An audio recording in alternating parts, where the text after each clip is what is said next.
Hi everyone, welcome to my presentation, Skeletons in the App Sandbox. I'm Ron, I currently do product security at Okta, and in my previous role, I've done end-day research and reversing at Trend Micro, as well as some consulting and development elsewhere. Today we're going to be talking about an insidious little bug in LaunchServices that let an attacker escape the App Sandbox, in multiple different ways. Because we're talking about that sandbox, we're going to give you some background information on what it is, as well as reverse all the structures and agents relative to the bug. And then we're going to spend most of our time exploiting it. We're going to go over 5 different exploits and 3 different patches. And then we're going to talk about what's left, the remaining attack surface, should you want to go look for variants. And then finally, we're going to wrap it up by talking about how you can defend yourself with some tools and heuristics. So let's get into it. The App Sandbox is a security measure that's designed to contain damage in 2 different situations. The first of which is a user installing a malicious app from the Mac App Store, and the second situation is an app installed from the Mac App Store being compromised after the fact. And what it aims to achieve is that before the sandbox, the app otherwise has access to a lot of user data and a lot of system resources. There's nuance these days because of privacy protections and TCC, but with the sandbox, it's significantly limited. It has unrestricted access within its little sandlot, but otherwise not to other user data and system resources. One notable example of a Mac App Store app, and it's going to come up later, is Office. Macros are executed in the App Sandbox. So concretely, you're allowed to access the file system in your container under library containers followed by your bundle identifier. You have some mock XPC communication allowed with a limited set of services. You can start processes with POSIX spawn, fork, exec, or NSTask. However, the caveat being here that the child processes will inherit the App Sandbox and all of its restrictions. One capability that I don't see talked about often is that you can also talk with LaunchServices and start processes through LaunchServices. This is what we're going to focus on today. If you want to find a fullish list of exceptions, you can find the seatbelt profile there. So let's dive into the LaunchServices capability. Ostensibly, this capability is intended for launching helper apps, or at least that's the only mention of it in the App Sandbox guide. What the framework allows you to do, like I mentioned, you can launch other applications or open files. It's what Finder uses under the hood. And it's explicitly allowed in the seatbelt profile under these 2 lines, the first of which being allow mock lookup on the quarantine resolver service and the LS open privilege. This XPC service is implemented in the core services UI agent. So let's take a closer look at that. The core services UI agent does many things and has many handlers, but the one we're going to focus on is the CSUI LS open handler. And this essentially acts as a LaunchD proxy. How it works when a sandbox app wants to open another app through LaunchServices, it'll call into LaunchServices, say through the OpenURL API. That's going to call into the core services UI agent over XPC. The core services UI agent is going to talk to running board D and send an RBS launch request. This is new in Big Sur, by the way. It used to just directly talk to LaunchD. But in turn, running board D will now submit the OS LaunchD job, and then LaunchD will finally launch our specified application. Now, there are 2 things here I want to highlight. We're allowed to open another application from within the sandbox, but we cannot pass arguments or input to it. That's a crucial restriction. But the second thing I want to mention is that the launched application will not inherit the App Sandbox like it might if you were to execute it with POSIX spawn. And so if it's otherwise unsandboxed, it will launch on sandbox. Let's take a closer look at the input provided to this agent. So it takes an input class, it's called an LS remote open call, and it has an input IVAR. Inputs has the following structure. It takes an NS array of in-URLs as well as in-app params. In-app params has this structure. It has an NS dictionary called environment and an NS URL called application URL. It's all relatively intuitive. We'll come back to that in a second, but first I wanted to plug the little tool, a Hopper plugin I wrote that aims to help with reversing the DYLD shared cache. As many of you who have dealt with it know, it kind of messes everything up and the disassembly is really ugly. What you'd see before is something like this. Your class list or class ref section might have pointer authenticated addresses on ARM64. They'd be unparsed, unimported. The disassembly would be unintelligible. And then after you ran the tool, everything would be parsed and imported and type information would be recovered and you have something a bit more understandable. So that's open source. You can go take a look at it afterwards. Let's go back to that input. This time, something in particular will be highlighted. and that's the environment IVAR. So I just want to take a step back. I mentioned that the App Sandbox can launch other applications through LaunchServices, but it can't control their arguments. How come this IVAR is here? It must be ignored somewhere down the line, right? At least you would think so. However, that's not the case, and that's the root cause of the bug we're talking about today. A sandbox application can launch other applications outside of the sandbox and control their environment. So to trigger this the hard way, which isn't really that hard, we'll extract the relevant structures and write our XPC client. We'll set the IVAR to the NS dictionary of our choice containing the environment variables we want to set. Here we're setting food to bar. And then we're just going to send it off to the quarantine resolver core services UI agent. We're going to launch the application outside of the sandbox with a controlled environment. But it gets even easier. You can just use the APIs. If you instantiate NS Workspace Open Configuration and set the environment property to the NS dictionary of your choice, once again, we set foo to bar, pass that to open URL, and in this case, we launch Safari with controlled environment variables. Surely Apple couldn't have overlooked that. And if you were to go take a look at the documentation, you'd see that for the environment property, it does explicitly call it out. If the calling process is sandbox, the system ignores the value of this property. However, 10, 11 months from the initial report and several reports later, I've called it out every single time that the docs are incorrect. This behavior remains and the docs are still incorrect. One potential explanation is a new feature in Big Sur that concerns the inheritance of environment variables through LaunchServices. So if a LaunchServices client wants to launch another application, they make sure that launched application will have the environment of the client. And I guess this is to mimic sort of behavior you might see through POSIX spawn or elsewhere. But one other thing I want to call out in this pseudocode is that the client will also check if it's sandbox. And if it's sandbox and the variable to set is home, tempty, or CF fixed user home, it's going to ignore it. But I've said the magic word several times already, client. And that's precisely the problem with this. This is client-side validation. Now, let's actually get into the exploitation. So step one, the first approach I had was, let's just use the easy way, DYLD insert libraries. If you specify this environment variable to a dilib of your choice, in your control, you can have that dilib loaded outside the sandbox. Easy peasy, or so you'd think. The major restriction here lies in Apple mobile file integrity, where it's going to ignore all the DYLD variables on Apple binaries. So you can specify it on something like music, but it's just going to be ignored. However, I found an alternative target that's a script editor template called Cocoa Applet. It's available on default installations, so no quarantine X attribute. It's unsigned, which means it's not technically an Apple binary, and that also means that it has no entitlements, but the most important part is that it runs outside the sandbox, so it's a perfect host for our malicious dilib. And how the exploitation looks is something like this. Step one, we'll set DYLD insert libraries to our bundle dilib, and this is going to be included inside our app under frameworks, like many dilibs are. Next, we're just going to launch Cocoa Applet through the front door, through LaunchServices. That's going to call into core services UI agent and then launch Cocoa Applet outside of the sandbox with controlled environment variables, specifically the one we set. And then finally, because it's not an Apple binary, it's going to respect the value and try and load that dilib outside of the sandbox. Sweet, easy peasy. Now, I reported this on Catalina, and when I went to try this on Big Sur, I realized it wasn't working for several reasons.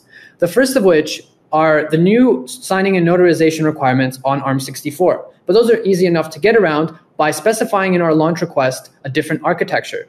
However, one thing that I could not get around, and I realized only after the fact, after the report, was that Cocoa Applet, because it's ostensibly not an Apple binary, it has a first launch prompt. And so that turns this exploit into requiring interaction and makes it rather lousy.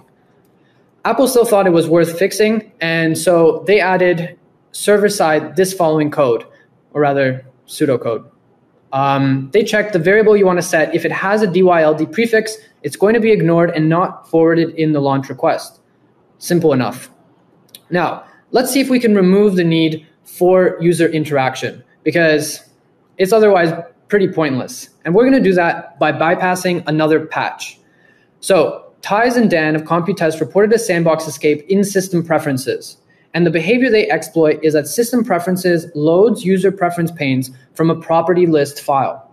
This property list file looks like this. it contains a serialized NS-prefPane bundle class with a path property pointing to an absolute path to a bundle. A preference pane is just a bundle. You can see it highlighted there. This NS-prefPane path is pointing to GPG preferences. And they figured that they could overwrite that and have a different preference pane load. And that's correct. That's exactly what they did. So they launched system preferences inside the app sandbox through exec. Remember, doing so has the app inherit the sandbox. So it's launched inside the sandbox, and the path to the plist, you can see it's prefixed there with tilde library caches. Once launched inside the sandbox, the tilde expands to the app container, com.bad.app. And what that means in their original exploit is that once they launched it, the user cache was written in a location that was writable from the sandbox. And what that meant is that they could actually tamper with that path property, and they pointed the path property to a malicious bundle inside their app. Next, they relaunched system preferences, which would launch its legacy loader service to load these preference panes, and it would load the bundle outside of the sandbox. Sweet. How Apple patched this is they added a sandbox check to system preferences. So if it realizes it's running in a sandbox, it's going to exit early. Now let's talk about how we can bypass their patch to bypass our patch to get a proper zero interaction exploit. So once again, here's the plist path. How this is resolved is with the NS search path for directories and domains API. The second argument to this function is NS user domain mask. This is how they're going to expand the tilde. So when you specify that domain mask, it's going to call into NS home directory. And NS home directory has a fast path where it just reads the value of CF fixed user home. That's what you need to know to understand our exploit here. So in our double patch bypass surgery, number one, we're going to set CF fixed user home to the container, our app sandbox container. Remember, we have read-write access within the container. Next, we're going to launch system preferences outside of the sandbox. This is going to bypass the sandbox check in the last patch, but CF fixed user home is still set to the container, so system preferences will still write out the cache to a location we can write to. Next, because it's written in a location we can write to, we can once again do what they did. Overwrite the path property in that cache file, pointing to our malicious bundle, and the rest is very similar. We'll relaunch system preferences. It's going to launch the legacy loader to load the bundle, and that's going to be loaded outside of the sandbox, completing the escape. Okay, now, before I get into the next one, I want to highlight one thing we did in the last. And that's that, or rather one requirement. The requirement was that we had to bundle something with our application. And ideally, to avoid App Store scrutiny or notarization requirements, let's see if we can remove that requirement and do it without bundling anything. And we're going to do that through the home variable. Remember I added that Big Sur added some validation of home, but it was done client-side in LaunchServices. So like you might imagine, we can bypass that by just going around the framework, by just sending the serialized data directly to the agent. And the target for this exploit is going to be terminal.app. So here's the flow. Let's step through it one by one. First, we're going to write out a malicious .profile in our container. And this .profile is going to contain arbitrary shell commands. It's going to have the quarantine X attribute, but that's not going to matter later on. Second, we're going to point home to the sandbox's container in the environment IVAR I mentioned in the app params earlier. And then we're going to serialize the data and send it over XPC to the core services UI agent. This is going to bypass that LaunchServices client-side validation and have our home value register on the app we're about to launch. And we launch terminal.app. It's going to launch outside of Sandbox. Home is going to be set on it. And what terminal.app is going to do in turn is launch a login shell. And login shell is going to execute that .profile file we just wrote containing arbitrary shell commands. Sweet. I think we just improved on the last one by having no requirement to bundle anything with our app. This can be done entirely at runtime. The patch for this one was released in Big Sur 11.6. There's currently some confusion with Apple. They told me it was fixed in 11.5, but my initial report clearly mentions that the vulnerable tested version was 11.5. Anyways, here's the patch. If you specify the home variable, it's going to be overwritten with the value in the core services UI agent. This is not a value you could tamper with, at least within the app sandbox. And it's also going to check for the XPC prefix and the CF fixed user home value. The XPC prefix is a different exploit. I couldn't fit into this presentation. You can find it elsewhere. But essentially, if those conditions are true, the variable is ignored and not sent along in the launch request. Now, Is this as good as we can get? I think we can level up one further. And so in the last one, I showed you how we can write to disk and have that file executed. But can we remove that requirement altogether? Can we make this a proper fileless exploit? And we can do that. We're going to do it first by looking at this API. NS Workspace OpenURL is going to take that first argument and it's going to set it to inURL in the OpenCall input structure I showed you earlier. If we pass Perl, user bin Perl, to this API, we're going to see something like this. And what's going to happen under the hood is the UTI of Perl is going to be evaluated to public.unix executable, and then the binding for Unix executable is going to be evaluated to see that terminal registered that UTI, and some checks are going to prevent this from actually occurring. However, if we were to go use the deprecated cousin of this API, launch application, what we'll see is this argument is set to application URL in app params structure, a different structure. By passing user bin Perl to this one, we can bypass that restriction and get Perl to launch in terminal. Now, before we get into the exploit, many of you already can tell that we've just expanded our attack surface tremendously. We now have hundreds of extra Unix executable binaries available to us. And we also know that they used to love putting features and flags into the environment variables. Perl has a very special one, in fact. I call this one the mother of all bypasses. And it looks like this. Let's step through it. So first note that we're going to use setEnv to set environment variable in the client. This is going to abuse the Big Sur inheritance feature I talked about earlier. We're going to set Perl5 op to -d. This is going to launch Perl in debug mode. When Perl is running in debug mode, it's going to take the value of Perl5 db, which we set next, and it's going to prepend that to any Perl code you might want to execute. In other words, arbitrary Perl code in Perl5 db is going to be executed. Lastly, we're going to bypass the Unix executable launch restriction by calling into the deprecated API and passing user bin Perl. And this is going to complete a fileless, silent, zero interaction sandbox escape. That's also tweetable as a cherry on top. In these three lines are three issues. The first is environment variable inheritance between sandbox and unsandbox contexts. I've highlighted this several times already. Second, we're able to bypass the Unix executable restrictions by calling into the deprecated API. And then finally, it's not so much an issue as it is a feature, command injection as a feature. That's arbitrary Perl code in Perl5 db. Okay, now the final patch today was issued in 11.5, and it checks that if the client is sandboxed, the argument provided, is it a bundle? Is it a registered bundle? And if it isn't, a permission error will be thrown. Now, the last exploit today has to do with Electron. Electron is a macOS red teamer's, I suppose you could say, dream. It's a well-known process injection vector through Electron run as node. You could specify that environment variable, and then you can pass arbitrary JavaScript through arguments or standard input to execute in the context of the Electron app. And because of process injection, you'll have access to all of the privacy TCC privileges as well as the entitlements of the app. And it's perfect for that. However, from within the App Sandbox, remember we cannot specify any arguments to an application. We can just launch it and control its environment. So is there another vector we can achieve process injection with?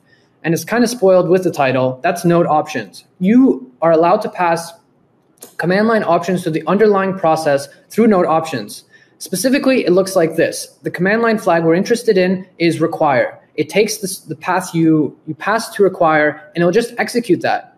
That's it. Process injection complete.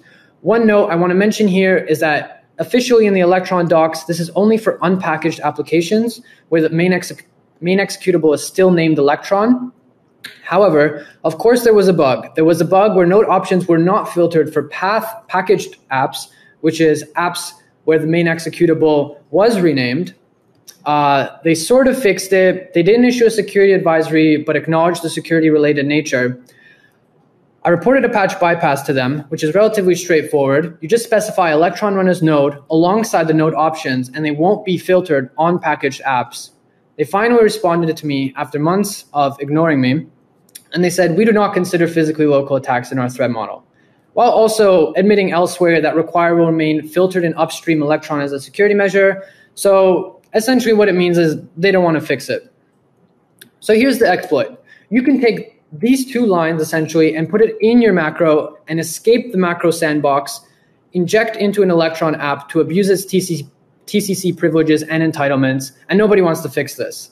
Let's go over it and what it does. Here we cat a head document containing the JavaScript we want to run outside of the sandbox to payload.js. This is going to be written inside the App Sandbox container. And next we're going to trigger the bug we talked about today through a third vector, and that's the open CLI binary. Open will call into launch services. You can use the end flag to specify the environment variables of your choice. That easy. We'll specify Electron run as node to bypass the node options filtering, and then finally we'll specify node options to require the file we just wrote. And that's it. If you do want to work around this issue, you can protect yourself by disabling the run as node fuse, and that's going to have Electron run as node ignored in your app. Some apps are already doing this, but as you can see, the majority are not.